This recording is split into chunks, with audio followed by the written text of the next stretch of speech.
Class 7-এ পড়া আমার মেয়ে রোজ শান্তিপুর থেকে কৃষ্ণনগর যায়। সকাল 8টায় ওকে বেরোতে হয়। সকালবেলায় খুব বেশি কিছু খেয়ে যেতে পারে না। বেশিরভাগ দিনই একটু ছাতু, বিট লবণ, লেবু আর চিনি দিয়ে শরবত করে খেয়ে যায়।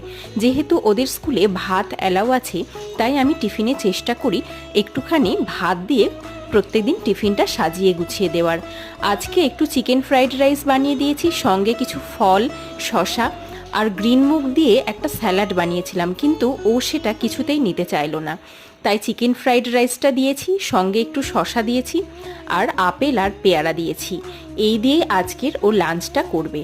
বাড়ি আসতে আসতে যেহেতু 5টা বেজে যায়, তখন এসে আর ভাত খাওয়ার ইচ্ছে থাকে না, তাই তখন এসে হালকা কোনো খাবার খায়। আর টিফিনে এই খাবারটা, যদিও বেশিরভাগটাই ও ফেরত আনবে হয়তো। আমার এই নিত্য নতুন টিফিন বক্সের আইডিয়াগুলো যদি আপনাদের ভালো লাগে, তাহলে আমার চ্যানেলটা সাবস্ক্রাইব করার অনুরোধ রইল। ভালো থাকবেন, সুস্থ থাকবেন।